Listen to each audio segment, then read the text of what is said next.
फरमाते हैं कि मैं ना मजदूर लेने गया। बगदाद के चौक में मजदूर बैठे होते थे, तो मेरी उन मजदूरों में से ना एक नौजवान बच्चे पे नजर पड़ी।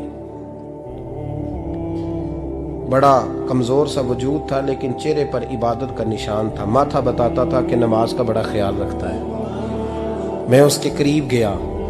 चेहरे भी बड़ा कुछ बताते हैं ना, चेहरों में भी बड़ी रानाई होती है। फरमाते हैं मैं करीब गया, मैंने उसको कहा बेटे मजदूरी करोगे? तो कहने लगा मजदूरों में बैठा हूं तो हुजूर मजदूरी के लिए ही तो बैठा हूं। तो मैंने कहा कि चलो फिर। कहने लगा नहीं, मेरी कुछ शर्तें।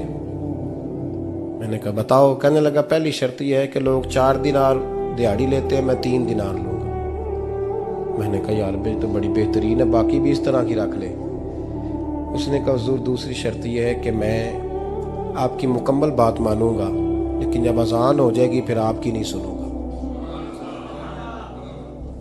तीसरी बात उसने ये की कि हुजूर मैं आपके घर में काम करूंगा पर आपके किसी सवाल का जवाब नहीं दूंगा। कहते मैंने कहा यार तू बड़ा अजीब है, शर्तें तो मालिकों की होती हैं।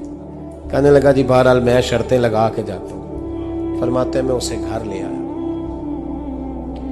काम मैंने उसको बताया, तो जो काम मजदूर सारे दिन में करता है ना, उसने 2 घंटे में ही कर दिया। हमारे मजदूर सिगरेट पीने में भी तो आधा घंटा लगाते हैं, वो चाय पीने जाएं तो पौना घंटा। वहां उनको भी तो दयानतदारी करनी चाहिए कि नहीं करनी चाहिए? ने मुआहदा किया है ना जी, तो पूरा उतरना चाहिए ना। कहते 2 घंटे में। अब काम जब बंदा शुरू कराता है तो काम और निकल आता है। कहते काम मैंने उसको और बता दिया, वो करने लगा। उसने मिट्टी निकाल के रखी थी बाहर रास्ते में, तो अजान हो गई जोर की। उसने वहीं कुदाल छोड़ी कही और चलने लगा। तो मेरा बेटा कहने लगा इसको जरा बराबर कर दो। कहने लगा चुप कर जा, तेरे बाप से बात हुई थी। जब अजान होती है तो मैं किसी और की नहीं सुनता, सिर्फ अल्लाह रसूल की सुनता हूँ। कहते हैं मस्जिद चला गया, नमाज पढ़ के आया तो दोपहर का वक्त था। मेरी बीबी कहने लगी इसको को खाना खा ले। कहते हमने कहा खाना खा लो, तो कहने लगा मैंने रोजा रखा हुआ, रमजान भी नहीं था, नफली रोजा रखा हुआ। फरमाते हैं शाम हुई, मैंने 3 दिनार दिए। तो मैंने कहा तेरा नाम क्या है? कहने लगा मैंने आपसे कहा था मैं किसी सवाल का जवाब नहीं दूंगा। तो वो चला गया। अगले दिन मैं फिर लेने गया उसे, काम कुछ और निकल आए। तो लोगों ने बताया वो सिर्फ हफ्ते वाले दिन आता है। मैंने कहा क्यों? कहने लगे जी वो कहता है मेरा हफ्ते का खर्चा 3 दिनार है। जब 3 दिनार कमा लेता हूं तो बाकी सारा टाइम अल्लाह रसूल की जिक्र में गुजार दिया करता हूं। फरमाते हैं जी अगले हफ्ते मैं फिर लेने गया। मैंने पूरा हफ्ता इंतजार किया कि काम उसी से कराना है। मैं जब गया तो मैंने कहा चलो। कहने लगा मेरी शर्तें याद है ना? और मैंने कहा याद है भाई, साथ चल। फरमाते हैं काम कराया। 2-3 हफ्ते वो आता रहा। एक हफ्ते में गया तो लोगों ने कहा हुजूर आज नहीं आया। क्यों? कहने लगे बीमार हो गए। कहाँ घर है? कहने लगे बगदाद के कब्रिस्तान के पीछे जो कच्ची आबादी है उसमें रहता है। फरमाते मैं गया, दरवाजे पे दस्तक दी तो कहने लगा हुजूर आप हैं? दरवाजा खोला है, आ जाइए। फरमाते हैं मैं अंदर गया तो मैंने कहा तुम्हें कैसे पता चला मैं आया हूँ? कहने लगा हुजूर अल्लाह वाले हो, आप नहीं आना था, वरना अमीर तो गरीबों का पता लेने कोई नहीं आते। कहते मैं करीब गया तो कहने लगा मैं आपका इंतजार कर रहा था, तेज बुखार है, तप रहा। जेब से कुछ पैसे निकाले। कहने लगा ये पैसे रख लें। एक अंगूठी निकाली। कहने लगा हुजूर आज रात को मेरा इंतकाल हो जाएगा, इन पैसों का कफन खरीद के सुबह जनाजा पढ़ के मुझे दफन कर देना, और जब दफन करो तो ये अंगूठी लेके असर के बाद हारून रशीद के पास जाना। आप उसे कहना मैंने मिलना है, पर वो आपको टाइम नहीं देगा। आप उसको आवाज दीजिएगा कि तेरी एक अमानत है मेरे पास। फिर वो आपसे मिलेगा तो अंगूठी दे दें, फिर आप मेरी तरफ से फारिग हैं। हजरत फरमाने लगे तेरा नाम? और कहने लगा हुजूर वक्त थोड़ा है, आज रात मैंने जाना है, बड़ी लंबी माफ़ी मांगनी है रब करीम से।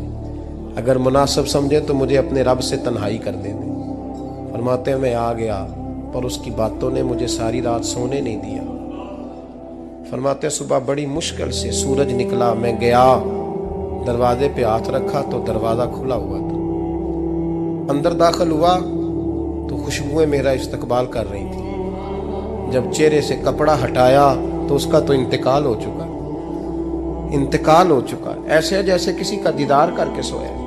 कहते मैं तो 2 आदमी ले गया था जनाजे पे, पर पता नहीं दुनिया किधर किधर से आई, कहां कहां से। अखां जदों मीटियां जमाना मैनू रोवेगा, अपना ते अपना बेगाना मैनू रोवेगा। फरमाते हैं मैं तो 2 बंदे ले गया था, पर पता नहीं मखलूक कहां कहां से आई। जनाजा पड़ा, दफन किया। हारून रशीद के पास में असर के बाद गया, मैंने बुलाना चाहा पर बादशाह था, मेरी तरफ देखा ही नहीं। मैंने उसको कहा तेरी ये अमानत मेरे पास है। फरमाते हैं वो मुझे कोने पे ले गया, क्या बात है, कमरे में बुलाया, मैंने अंगूठी दी। हारून रशीद तो चीखे मारने लगा, कहने लगा अंगूठी वाला कहाँ है? मैंने कहा वो तो इंतकाल कर गया। कहने लगा मुझे कब्र पे ले चल। कहते मैं कब्र पे लाया तो वो लेट गया, तड़प के रोने लगा।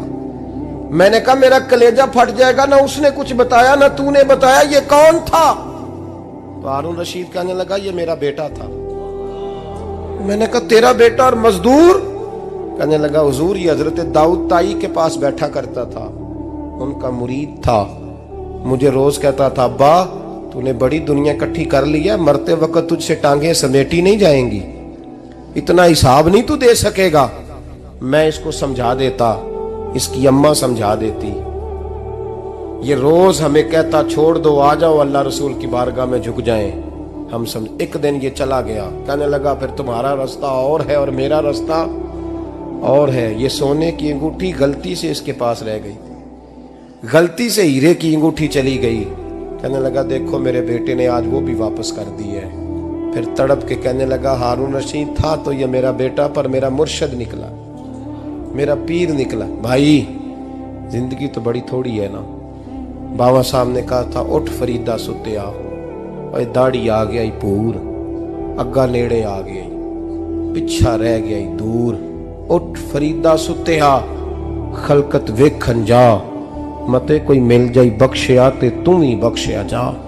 उठ फरीदा सुत्या झाड़ू दे मसीत, तू सुते रब जागदा तेरी डाडे नाल परीत।